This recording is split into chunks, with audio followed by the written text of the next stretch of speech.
Welcome to Community Producers on Shaw TV. I'm Andrina Kasholti.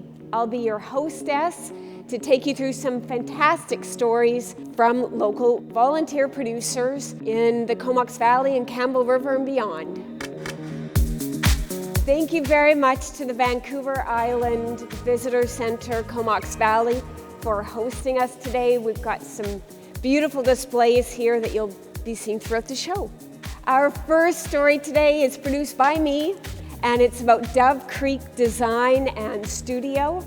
And we're going to talk to Paul Keim and see how he can combine his artistry with music and his artistry with house design.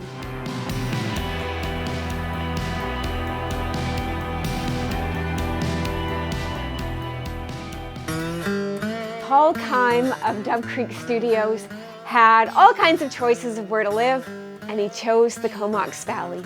Him and his wife, Mary Murphy, who's a very well-known artist, are very happy to call the Comox Valley home, and we're going to learn more about what are Paul's talents. And is this where you work your magic? I see a lot of buttons, a lot of twisty things. Technology, yes. It's not magic. It's not magic. Paul has this unique creative ability to use both sides of his brain, the creative as well as the more in the box, to create both awesome music as well as house design.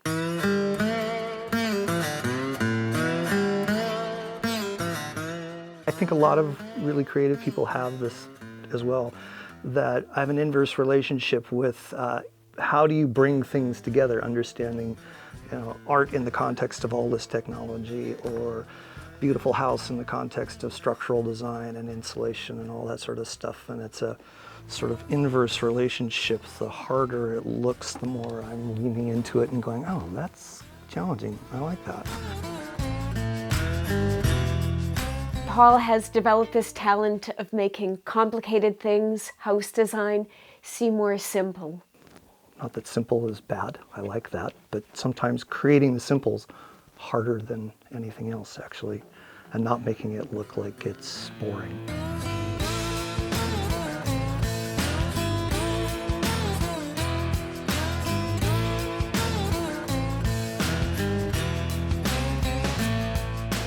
Dove Creek Studios is a very functional music studio with lots of different rooms, areas for different artists to record their craft.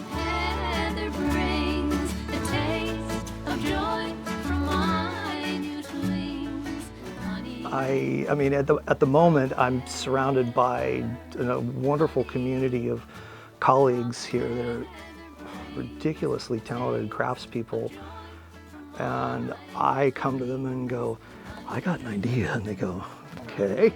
But I think I can figure out how to make it work. And I have a pretty good time making it all happen with them. It's not really about me so much as about how we all work together to make these big houses happen, or how I work with the musicians that come in here to have a collaborative thing that's somehow larger than what I am or they am, I hope. Paul's story, Mary's story, is also an immigrant story of people that were in another country and thought, gosh, where should we be? And they decided the Comox Valley, Canada. And we should talk about what brought you to the Comox Valley and how did you decide? I understand that there's other artistic type people here. Oh, yeah. Yeah. I'm married to a wonderful Irish woman. We were living in California where we'd met. And on a whim, Mary called a couple of artistic festival directors around here and got us into the Duncan Music Festival and the Music Fest. And at the time, we'd been very interested in not living in the States anymore. Ireland was an option. And we came up here, and it took us about, I want to live here. Yeah, you too? Cool, great. What are we going to do? So we did the legal immigration thing about, it'll be 14 years this July.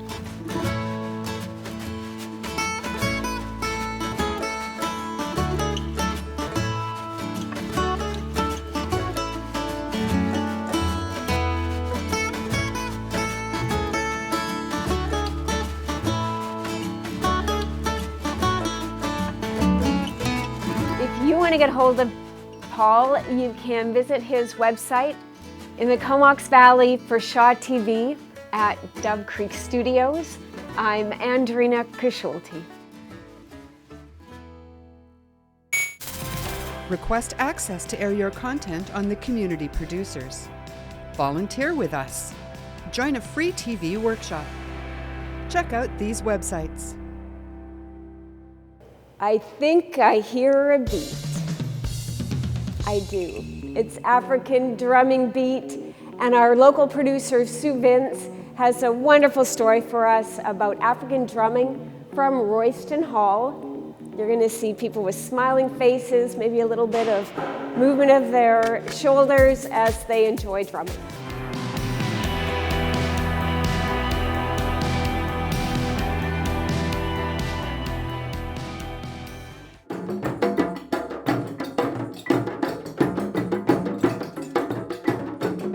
As Babatunde Olatunji, the great djembe master and father of African drumming from Nigeria, once said, "Rhythm is the soul of life."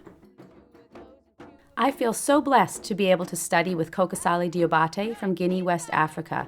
He has given me the tools to bring traditional African drumming rhythms to my community in a respectful, fun, and encouraging way.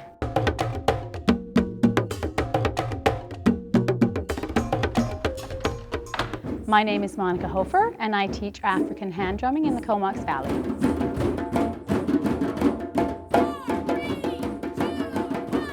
Rhythm inspires me because it is accessible to everyone.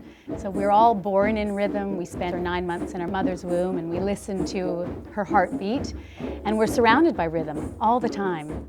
I like African drumming because it's a tradition, and it's one that's quite different from anything that I grew up with.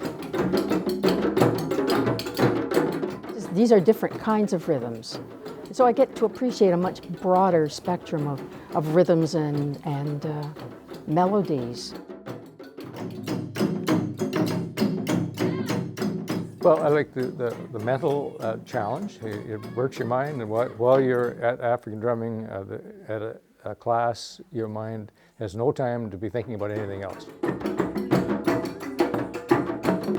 It's all about coming to the class and feeling that stress relief, finding that primal energy that a lot of us have lost, and experiencing the joy of getting into the groove.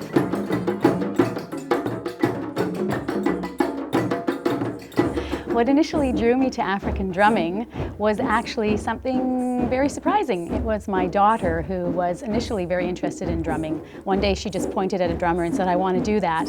And afterwards, I got very interested in it and noticed that I was very rhythmic and loved to dance, and my hands were tapping, and fate brought me my teacher from Africa.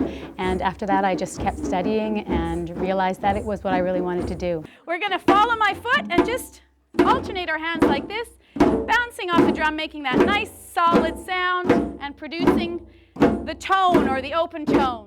Monica's an incredible instructor, very supportive, encouraging, uplifting, and I think if we could patent her and spread her around, we'd have a really good world. I want all of my students to come away from my classes feeling joyful.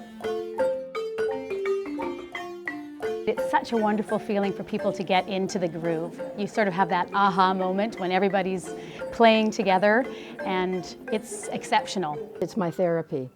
And because there's so many great people who drum, of all different kinds of people. I can't go anywhere now where I don't meet people from drumming. And it's just like a community that we're all vibrating together, I guess. I don't know. Oh, I just love it. I mean, it's a passion of mine. There's so much joy and good people. It's encouraging. And you can't have a stress in the world when you come to drumming. If you had a problem that went away, you come to drumming. It's really inspirational to be able to bring that to people who don't even realize that we're made of rhythm. We're born into rhythm and we live in it. It's a happy place because we enjoy each other's company, and Monica is a very uplifting person. She gets you the adrenaline pumping, and she gets you fired up. So much energy, honestly. I don't know how she does it. I hope that by sharing the beauty and magic of African drumming with my students, they can connect as a community through the universal language of rhythm.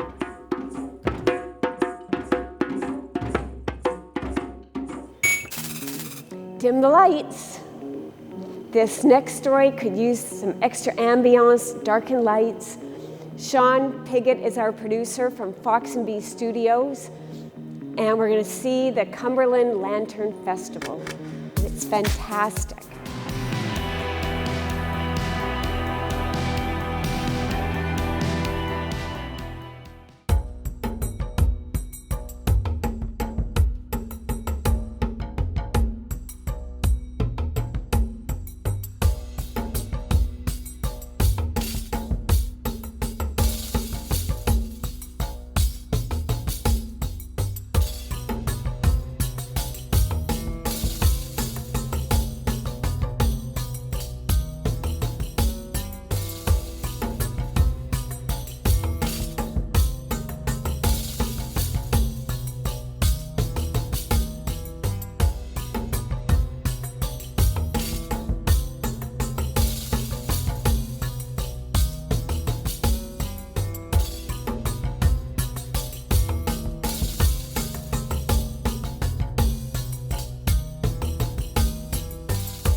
You're watching Community Producers on Shaw TV, North Island, and we're going to take a short break, so I'll see you in a few minutes.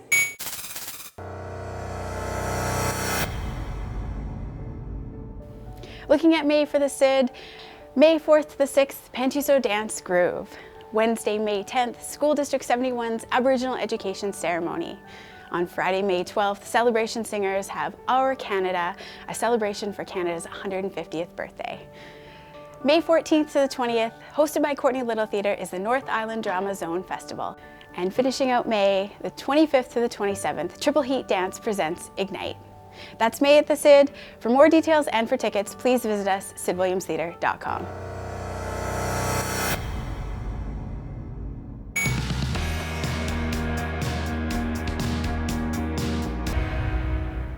This fish is fake, but this next story is not fake at all. It's Daryl and Kayla, and we've got a genuine, nice story about doing nice acts in the community.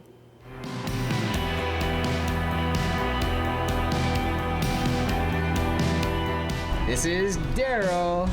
And Kayla. And welcome to Comox Valley Positive News. This is where Good Things Are Happening.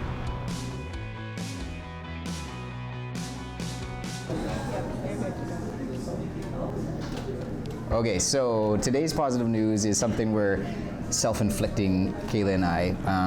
We got some tickets for a few events over at the Sid Williams. One of them is called Life Itself. It's happening tonight, and we thought it'd be cool to give them away, you know, just spread it forward and do some positive stuff. So we got somebody here we gave some tickets to, and she's so excited, right? so excited. Yeah, she knows all about the event, and I think it's a great thing. Now, the coolest part about all this was she was sitting here with another lady. The other lady didn't want to be on camera, but before she left, I heard her say a quote, and it was, "If you expect awesomeness, it usually comes." And I just was like, hey, we got to put that in the positive news, because that's what it's all about, right? All right, so, and our challenge for people, and we're going to tell you as well, is that we just want more people to do random acts of kindness, positive things, good stuff. Great idea. Yeah, so All over it. so you spread the word, we'll spread the word, and we'll just keep going outside from there. As positive news, want to do random acts of kindness, so we are giving these tickets away to you guys. Gladstone Brewing Company. And and they can pass them off and do what they want with them, give them to some staff or customers, and it's just really good to give back. We want to see more of it.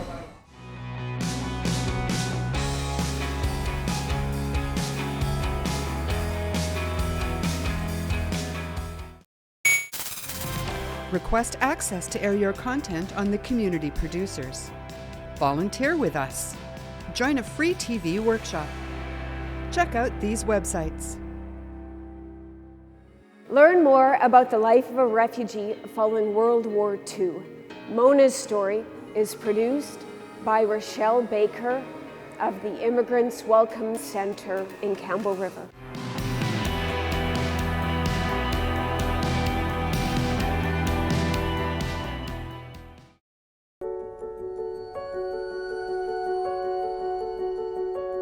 I'm Mona, I'm 70 years old. I'm a former refugee from Lithuania.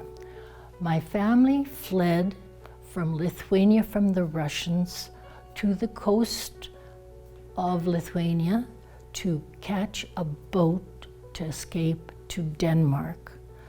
My foster mother, my aunt, my cousin and myself got on the boat, and my mother, my twin brother, and my grandmother were detained and ended up in a Russian refugee camp in Lithuania. We got to Denmark and ended up in an international refugee camp. We were there for 5 years when, through the Red Cross, my mother was found through the Red Cross and transferred from the Russian refugee camp to the international refugee camp in Denmark. By this time, my twin brother, my grandmother, had died.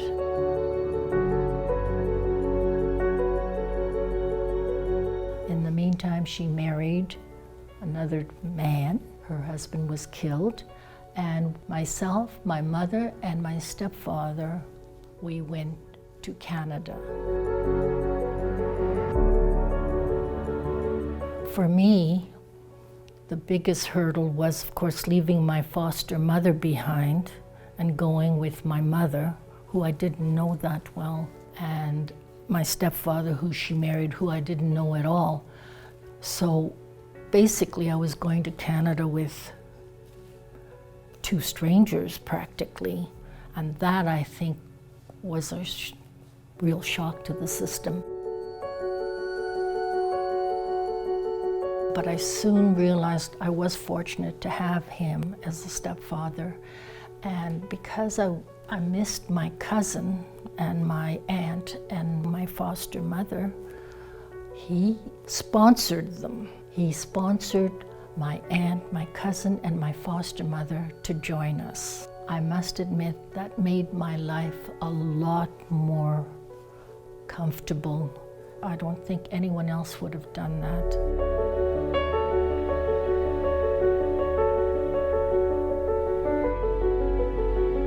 They were very brave in the sense they were going to a country that they didn't know the language, and then they had to start all over again and learn English.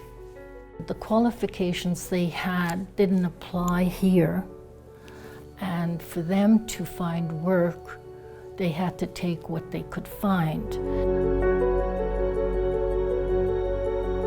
Yes, appreciation, which has never diminished, because I just think now that I see the conditions of the world now, I just can't believe how fortunate I've been, and it really doesn't diminish.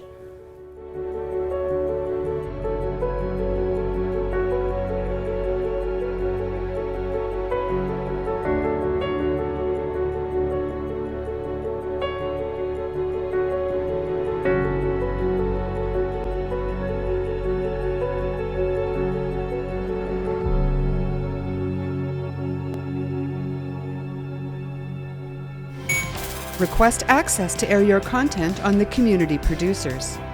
Volunteer with us. Join a free TV workshop. Check out these websites. Producer Judy Murakami has a story for us on Willowvic Farms.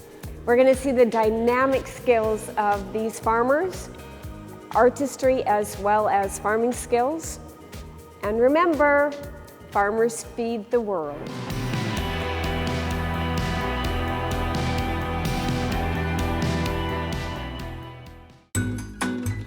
Willowvic Farm is home not only to chickens, ducks, and roosters, it is also home to Will Bruce and Victoria Scott. They're an amazing couple because they're both very talented in their own right. It's the most emotionally draining and the most exciting thing I've ever done in my life. It's like the ups and downs are just unbelievable. And it never stops being challenging, never. Victoria was a hairdresser for 35 years. In fact, sometimes she still cuts hair, and she found that's an amazing way to learn about people. She started out painting at a very early age and got notoriety, and then she shut down. This was one of Will here is one of my first paintings. I had no idea how it even happened. I just started mucking about with chalk pastel, and so I went to college. I went to school. I went to check out of school in Victoria, the School of Art in Victoria. And the director there looked at my work and said, "Don't go to school." He said, "Go home and paint as much as you can." He says, "You're an artist. You were born an artist." And I've had such a challenge doing that in my life with 9 grandchildren and 7 acres and chickens and renovations and but it's true. The more you do it, the better you get. The 7-acre farm here at Willowvic Farm is home to a lot of different buildings, which Will has been renovating. He's also put up the yurt for Vicky so that she could paint, built the floor, and now his other passions are woodworking and baking. It's just a question of getting organized for the week. So Will, tell me about how you got started at the farmer's market. Our daughter came to me almost in tears one day because she was losing her summer job. She worked at the coffee bus and he was selling it, and she didn't know if the new owners were going to give her a job. So I said, well, just calm down a minute, and we ended up buying the business. So we ran the coffee bus for 5 years. Make sure the brand's mixed in. Because baking is scientific, one of the things that Will found is make sure you keep records so you don't make the same mistake twice. Oh, just keep doing it and playing, keeping records. That's the key. I've been someone who's not really interested in keeping records and doing paperwork my whole life, and I'm really learning to appreciate how much usefulness there is in keeping records of everything you do so that you know not to make the same mistake again. Yeah, keep records and keep playing. And if you're stuck with something, phone a baker, like I'm fine with teaching people or, giving advice. Or, I don't know all the technical stuff. Mostly I do this as an art, not a science, but I have books that have all the science in them. If somebody needs to come and, sit here and read it, I won't let them take it away because I value it too much. But. And this isn't your only passion. No. You've got a whole other shop next door. Yeah, I've been a woodworker all my life, since about grade 9. And probably too many years of dust, and I needed a break from it, so that was part of the reason for starting this. And plus moving out to the farm, wanted to get in the garden more. So this whole place is like my big sandbox. I get to do different things, different days. What do you like about teaching people? It's just amazing how little. You think you don't have that much knowledge or whatever. When I first started out, I was really nervous about teaching. But it's amazing how little you can say to someone and watch them. Just, whoa, a light turns on for them, And I'm getting to be a better artist by teaching as well. If you'd like to contact Will or Vicky about baking or art, you can find them at the farmer's market every Saturday under Willowvic Farm, selling wonderful cinnamon buns, bread, and bagels, my favorite. From Willowvic Farm, this is Judy Murakami for Shaw TV. Thank you for watching the community producers on Shaw TV, North Island. I hope you've enjoyed these shows, and thank you to all the volunteers who participated and produced these wonderful profile pieces. At the Vancouver Island Visitor Centre, Comox Valley, I'm Andrina Kasholti, volunteer for Shaw TV.